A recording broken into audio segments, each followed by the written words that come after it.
It was a very interesting work. It's a huge challenge. A lot of new information coming because the scope of projects, geographical and thematical, is so huge, but also the expertise and also geographical reach of a jury is also quite huge, and it was an amazing experience. That European houses of culture is not such a simple idea. It sounds very obvious, creating a space, whether physical or virtual, where European cultures can interact and deal with those outside of European Union.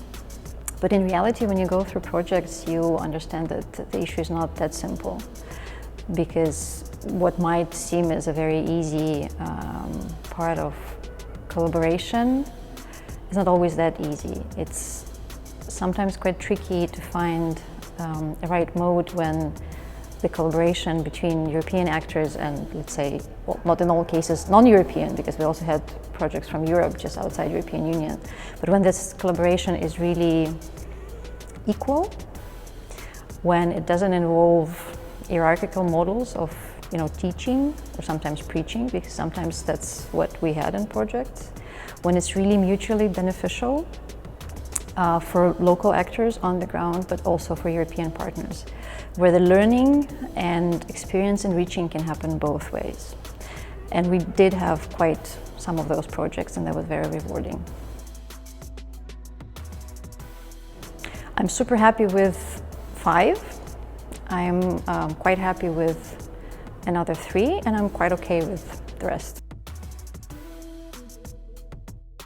My big hope is for the development in the phase 1. I generally think it was a very good idea to make this goal into 2 stages, in 2 phases, because some of the projects we selected, they are quite obviously sort of tending or having a huge potential to become models which can be replicated, maybe not elsewhere in the world, but can be replicated. And some projects have very interesting potential, but it needs to be really seriously worked on and developed and thought. And if this work is done, then I'm pretty sure that a large part of those projects can serve as models. Maybe because I have this double background. I've been working in Ukraine for a very long time. That's actually a major part of my background. And now for a few years I'm working in Switzerland. It's not European Union, but it's still the country which has a lot of cultural diplomacy going on. So I see the projects and the processes from 2 sides a bit. And for me it's always very important that whatever happens, whatever idea is being developed, that it's deeply rooted in a local situation, that the understanding of the needs and the context of a country or of a certain issue is understood, that the local actors, the local participants and their knowledge is being not just taken into account, but taken as a valid partner, because only in that case the outcome of a project will really benefit everybody involved. And otherwise, with the best intention and with the best knowledge, it will be sort of a delivering or copying certain models from European Union, which might be beautiful models, fantastically working, but non-relevant or not important for a local situation. So I do hope that out of the project that we selected, the true collaboration will happen, and the result of the project will be very beneficial for the local participants.